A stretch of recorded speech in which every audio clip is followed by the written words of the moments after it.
everyone, we're Brian and Emily, and this is our adventure pup Wes. For years, we wondered what it would be like to step away from our conventional lives and travel full-time in a van. In July 2024, we took that leap and started living our dream. Come along as we continue to explore as much as we can on our adventure out there.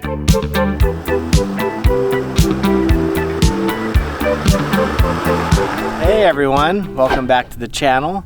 If you saw our latest video, you'd know that after a lot of changes and plans, we are back in Death Valley. This is actually the first place we ever camped in Death Valley. It's one of our favorites, and we were lucky enough to score a permit to stay here for the night.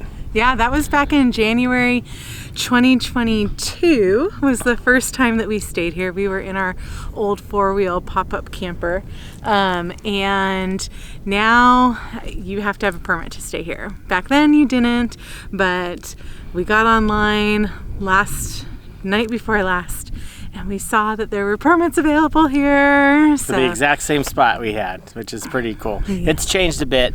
The road out here is now graded. Before it was like a mixture of road and just like washes.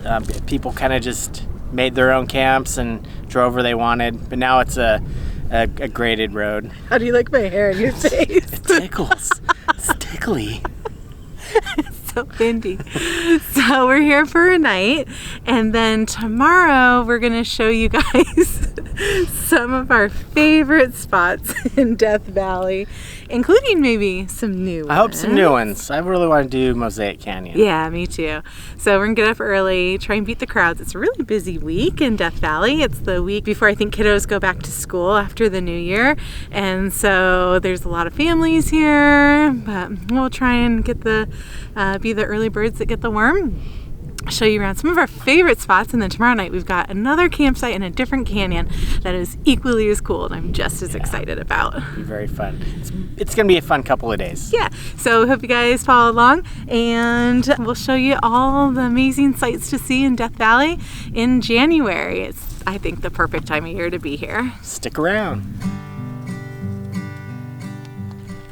Hey. Oh, Echo. What? Wes does not like the echo.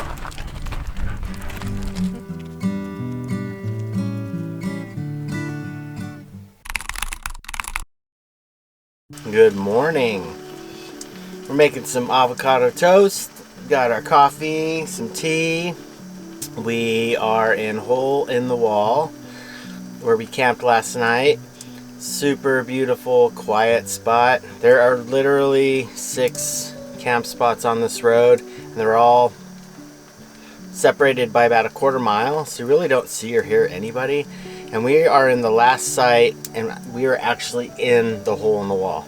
So really cool site. Make sure to check that out if you ever plan on coming out here. Make sure you do get a permit at recreation.gov before you do come out here. And then I think we're gonna go on a really nice hike this morning, somewhere we've never been before. We've always wanted to go. So we're gonna get fueled up and head out. I always have to eat mine second because Brian doesn't like eggs. Yeah. So I make mine second so he doesn't have an eggy pan. No eggs. No liquid chicken for me. Oh yeah, that is perfection. Let's go for a hike.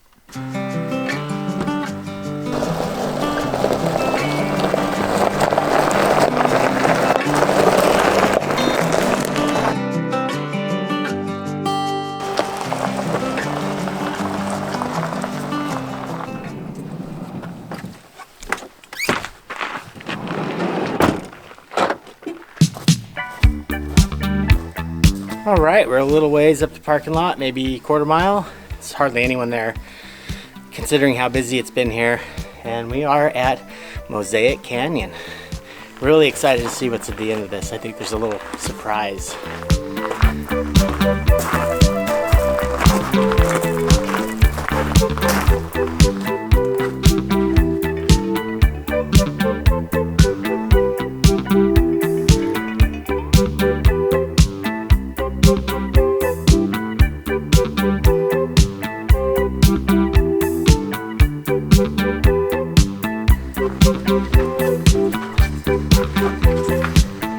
Good job, babe. You too. Oh, we made it to the end. This trail is 4 miles round trip. So we're at the halfway mark here, 2 miles, 1,200 feet of elevation gain, and a lot more scrambling than I thought. It's not for everybody. There's some bouldering, scrambling. Definitely helps to have a partner to help push you up in some spots or hold your hand. I would say hold your hand. You can hold my hand. Okay. You can hold my hand any day, baby. Yeah. Fun. It was fun. It was a little bit of a challenge, but definitely it was a nice hike and just beautiful. Yeah. Almost, I'd say 2/3 of it are slot-ish. It's pretty. And right behind us is this dry fall that you can see. And I'm sure this is stunning when it's raining, but I doubt you can even get back here. They probably close this. Yeah, I'm pretty dangerous. flash flood zone for sure. And even if you don't want to do the whole hike, just doing like the first half mile from the parking lot up through some of the slots is really, really worth it and really, really pretty. Yeah, you get the whole slot canyon feel if you don't want to do the whole thing. And I bet it gets really hot too. Yeah. Some of it's pretty exposed. Yeah, we're here. It's like 10:30 in the morning. There's a lot in the shade, which is super nice. But let's maybe drink some water and turn around. Wish I had some snacks. We never bring snacks. We need to up our snack game. Snack fail. Jerky back at the van.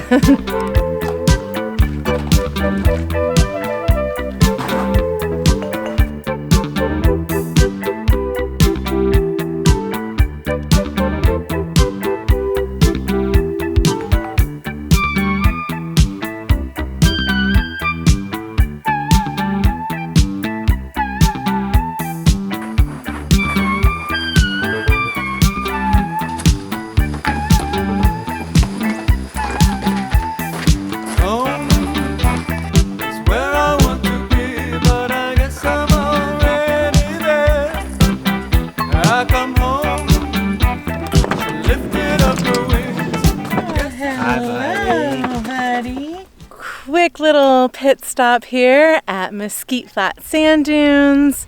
It's in between Mosaic Canyon, where we hiked earlier, and Furnace Creek, and there are some really cool sand dunes. They're fun. We came out here a couple of years ago with some sleds, hoping to do some sledding, and it was kind of a failed mission. It was still fun. Yeah, I'll put in some footage for that. We're not going to hike these today because we have other places we want to go see, and we've done this before, but good place to check out. Yeah, now we're going to take you guys to the lowest point in the United States. Let's go.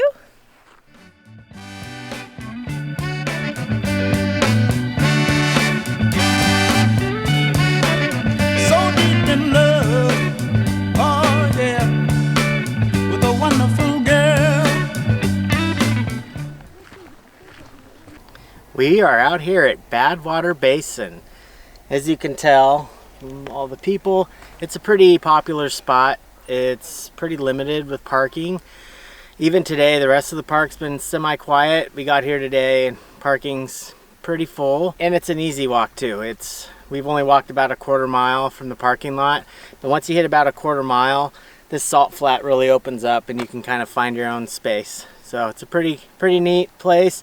It's only about 70 degrees today with a little breeze, so it's actually really not that bad. I bet 10 more degrees and bring some water. You should always bring some water out here anyway, because the water out here might be bad.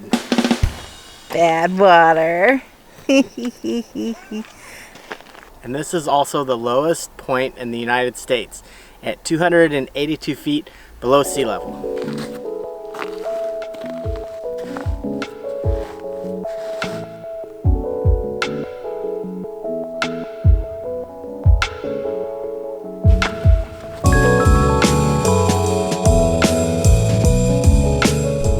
Get a little bit later in the day, so we're thinking about heading to camp, but before we do, we've got one more destination, and it is a beauty. We've done it before, and it is Artist Drive. It is such a beautiful drive. The rock colors are so interesting. There's pinks and greens and browns. I don't know if any of that's gonna come through on video, but we're gonna do our best, and then we'll head to camp. We've got some a little story for you guys later tonight around the campfire, so make sure to stick around for that. And let's check out Artist Drive.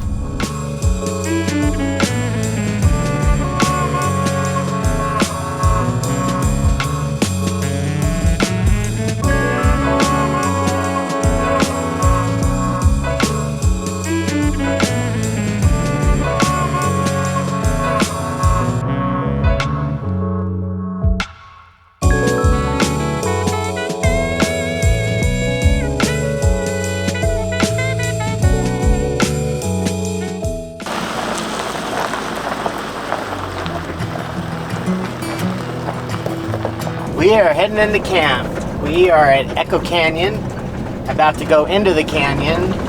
We're really not sure what our campsite's gonna look like. We've never been to one of these sites, especially after they've kind of redid this all and made them into permanent sites only. The sites before the canyon, I wouldn't even suggest them. They're just kind of out in the middle of the desert on the side of the road. So hopefully we picked a good one. I think we did from what we saw online.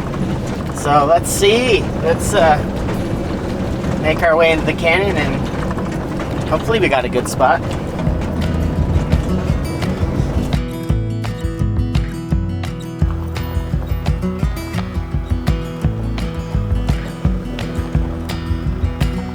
This is camp for the night. We were hoping for a little bit of sunshine because we were wanting to rinse off. I'll probably hook up the outdoor shower, turn on the water heater and rinse off a little bit anyway. But it's not bad. I would say this canyon's a little more scenic than Hole in the Wall. This is a really nice drive-in, but it's basically the same how they set everything up. They're just kind of little pull-outs on the side of the road. Nothing fancy. We'll show you guys more on the way out tomorrow because I think we'll get better light. There are a bunch of arches and keyholes and stuff.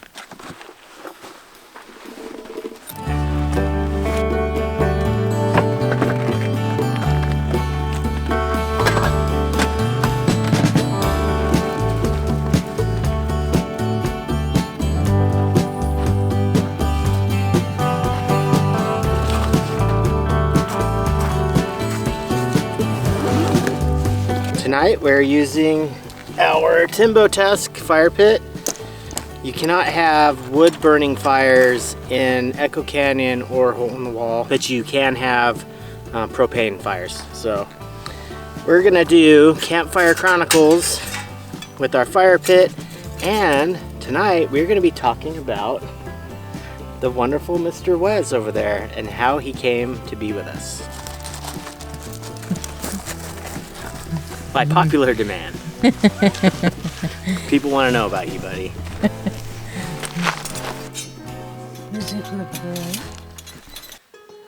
Good evening, everyone. Welcome back to Campfire Chronicles / OnlyVans. We're still trying to figure out which name we want to keep. Tonight, we are going to talk about Wes and how he came to be with us. I got Wes in December of 2013. I was living in Utah at the time, had a black lab at the time, thought the black lab might need a buddy. Black lab didn't necessarily like his buddy, but we kept him anyway. He was a rescue. I think he was just under a year old when I got him. His original name was actually Jericho. He was potty trained. You could tell he'd been around people, but he was still kind of a little wild. So I thought Jericho was just too many syllables to like reel him in when I needed to. So I started thinking of other names. And then Wes. How'd you get Wes? Wes. So one of my favorite movies growing up was The Road Warrior, Australian movie. I was like, oh, what could I do? Aussie. He was red. It's the Red Merle. And there's a character in The Road Warrior. He's got a red mohawk. He's crazy. He's got crazy eyes. And Wes kind of had crazy eyes when I got him. And Wes is the name that stuck. That was the name of the character. I guess it's actually kind of a popular name in Australia. Australian name. If you're Australian, let me know if that is a popular name or if I'm just making things up. But yeah, Wes, come here. Come here. You gotta stay here. You're part of this. You are this. He's the star of the show, let's be honest. Shortly after I got him, I moved back to South Lake Tahoe. My black lab loved Lake Tahoe. It's the best playground for dogs. and Wes absolutely loves the lake. And then He came into my life on our second date. Believe it or not, Brian didn't bring him on our first date. Yeah, don't tell him that. Brian only brought Serby, the black lab, who's lovable, adorable. He was a great, great boy. he's the golden boy. He's since crossed over the Rainbow Bridge, but he was an amazing dog too. But Brian was worried that I might be turned off by Wes and that Wes would embarrass him. What Brian doesn't know is Wes actually did embarrass him. Well, I know now. Well, you know now. So Wes, I didn't tell Brian at the time because I didn't want him to go running off because Wes embarrassed him. But Wes totally peed in my condo when we met for the first time. And I don't think it was like a couple of months later I think he was testing her. he actually told you like, oh yeah, he definitely marked his spot in my condo. And I had a little Jack Russell Terrier at the time. So, you know, smells. I could see smells.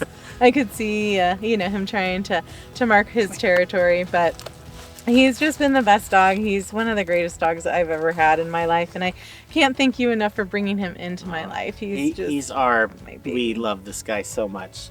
I thought I had a Wonder Mutt for years. Always kind of wondered what he was. I thought he might be, I knew he was part Aussie, but I wasn't sure what else he was. And a couple years ago, we did the DNA test.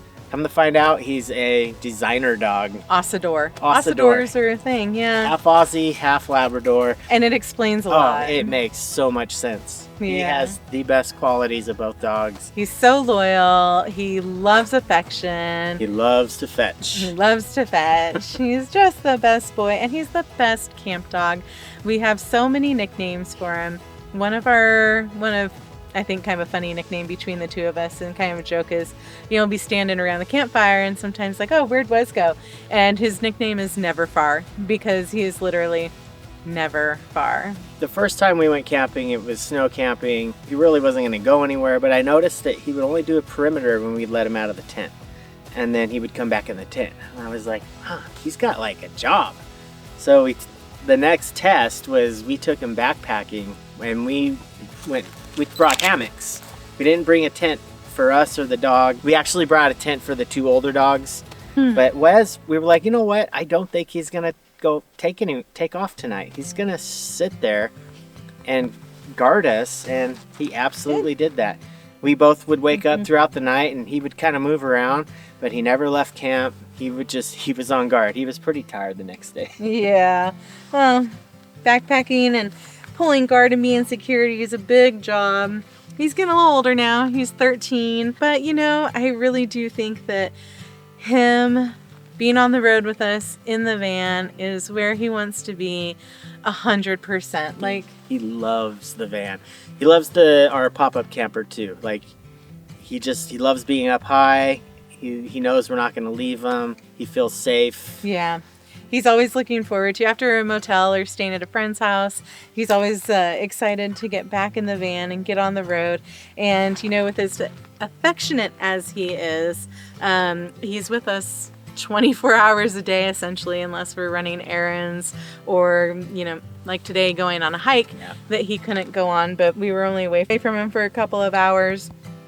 So he's living his best life and he's got a job. And, you know, we hope that he continues to be this happy, healthy boy for many years to come. He's going to be 13 in February, although that's a made-up birthday because he's a rescue. We don't really know. But he's just such a good still got a lot of life left in him. Yeah. He's a happy dude and he makes us happy. And thank you for asking about him. Yeah. Everyone always, he is the star of this channel. He is. And yeah, we appreciate you guys asking about our lives and are always happy to share more and do these little fireside chats. If you have any ideas or topics that you would like us to cover, fun stories, not so fun stories, what we've done in the past, leave a comment below. Let us know. We love hearing from you guys. We read all the comments and respond to everyone. And we'll try and incorporate your idea in our next fireside chat. I think Wes owes someone a shout out. Come here, buddy. Who are you going to say goodbye to? And thank you. You're going to say goodbye to Mark and Mavis in France? Oh, thank you guys for asking. About him. Wes is loved. Yes, he is. By many. So thank you guys. And let's get some dinner going, yeah? Yeah. I'm hungry. Yeah, we're gonna do Skottle tonight. Yep. We got a pretty simple dinner, but I think it's been an early night. it's gonna be an early night. Big day. Big day. What's big day? Yeah. All right. Cool. Well, here's your treat for being such a good boy.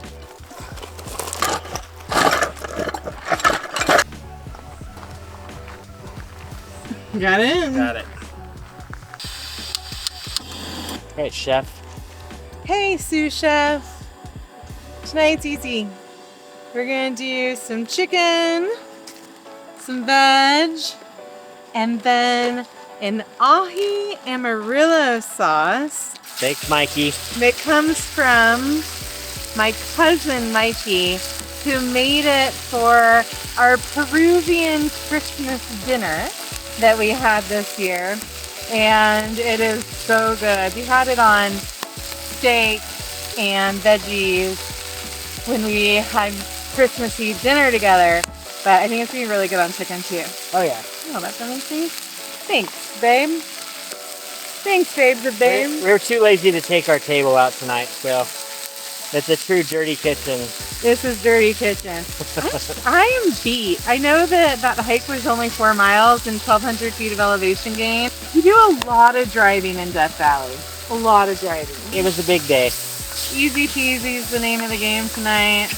And because we actually weren't planning on still being in Death Valley, we are clearing out the fridge with stuff that we still had in the fridge. We don't have like a ton of options, but We don't like to waste food either. no, we don't. All right, we'll let those cook for a minute, Okay. and then We need all this. I guess we do need all this stuff. I'm just going to stand here. I mean, it's like a good table, kind My of. legs hurt. You're doing a great job, sous chef. Oh, it already smells so good. So this stuff, this ahi, it's a special pepper. Got a little kick to it, but I don't remember it being like too spicy, like Yeah. unenjoyably spicy. It's really good. It's different than anything I've ever had. Just really, really flavorful. This is a lot of trust here.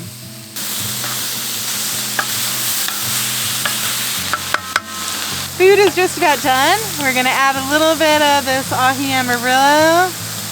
Just a little bit, because it does have some kick. Not a ton. And then we'll turn off the heat and put a little bit extra on the top. Are you just drinking that out of the jar? No, I got the threads. The threads. All right, I call this done. You want to turn it off and Let's eat. let's eat. Some more on my Dinner side. bell. Yeah, you want more on your side? Go for it. Choose your way. I mean, I can take both for it. All right.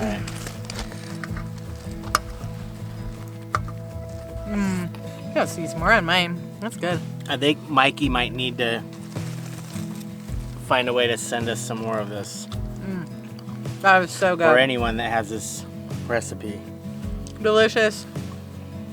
Thank you, Mikey. We're gonna eat.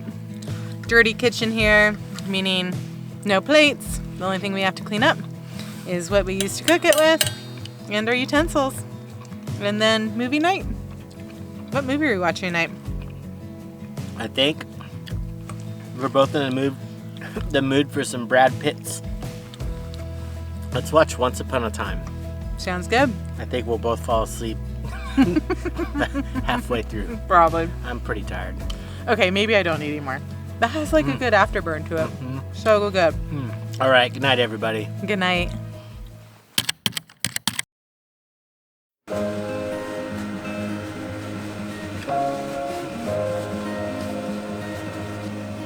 Good morning. Let's make some coffee and figure out what we're gonna do today.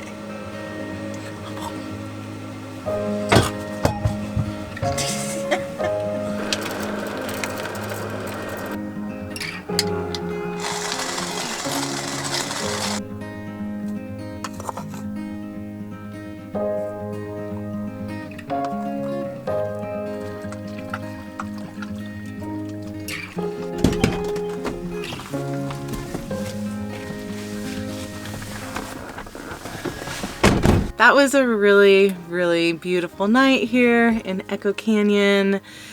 We haven't seen a single other person the entire time, which is really interesting because we got in yesterday at like 4 and we're site E9. So we passed 8 other sites on our way in and nobody was there. But when we went to make the reservation, there were only like 2 sites available, this one and then another one. So I'm not sure if people are just reserving them and then not using them. They are $10 a night, but it's been really quiet. We haven't had a single car pass us. There is a mine up at the end of the road that you could go to. An old abandoned mine. Yeah. It's pretty cool. We visited that a couple years ago, if it's still there. The Inyo mine, yeah. There's also the road forks up the road, and it turns into what's supposed to be a pretty fun Jeep trail, if that's what you're into. I think it's worth noting that these campsites, if you do decide to come here or Hole in the Wall, they're really nothing special. They are as basic as you can get. They really are just cutouts. And we get it. You can tell that this is a flood zone. The erosion here, if you imagine it like a big downpour, I bet this just turns into a big, muddy, dangerous river. So there's really no point into like building up a nice campsite. So just keep that in mind. There are campgrounds in the park. You're basically in a gravel lot. So if you just want to get away from the crowds, you know, like she said, we saw no one last night. We saw one other person in Hole in the Wall. Super peaceful. So if you want to get away, pay the $10, go online and get a spot. Just don't expect a lot from the campground itself. Yeah, and they're not very level either. No, this one, and there was no point in trying to get this one level. I mean, we're on a grade. So. Yeah. But it was a nice night here and the nice night in Hole in the Wall. The drive into Echo Canyon, I would absolutely recommend it just for it probably take you 1.5 hours to come to this campsite. Round trip. And back. Yeah. And then it's up to you if you want to go further in to find out if that mine is still there or take that Jeep trail. It's a Jeep trail. It's one of the more difficult ones, I think. Yeah, we probably wouldn't even do it in our Tacoma. Yeah. We're going to hit the road. We're going to go see Zabriskie Point, which is a beautiful, beautiful site here in Death Valley. It's still pretty early, so we should get some good lighting. And then we're going to show you more of Echo Canyon on the way out because this canyon is stunning. We really wanted to show you guys Titus Canyon, which is a gorgeous canyon you can drive through, but it is closed until what sounds like 2026 because of erosion and floods. Like Brian said, these areas get hammered when it rains. There's just a ton of changes to the landscape that you can't even anticipate. So Titus is closed, but I think Echo might be a close second for a drive-through canyon. There are parts of Titus that just make you feel small. All right, well, let's get on the road and check out some more Death Valley. All right, let's go. There's whiskey inside my veins. I'm feeling heavy and I can't explain how I feel for you. You got me dizzy and I'm feeling blue. Let's go walking in the city tonight. You wear the dress that makes you look so nice, like my fancy shoes. I wore them just for you. Why all the good ones go? Well, I don't know, but I want it to somehow change. I'll be a better man if you just stay. We're at Zabriskie Point. Super cool part of the park. It's very popular, but it's a Monday morning and there's hardly anyone in the parking lot. And these petrified sand dunes are just beautiful, and you can literally walk your way through this maze for hours, miles. We've been here twice now. I think we're just gonna kind of stay in this general area. We've got some driving to do today, so but it's always worth checking out. We hope you guys enjoyed this trip to Death Valley. I know we did. I think we're gonna start heading out of the park. If you enjoyed this video, please give it a like, subscribe. We hope to see you guys next week on the next adventure out there. Bye.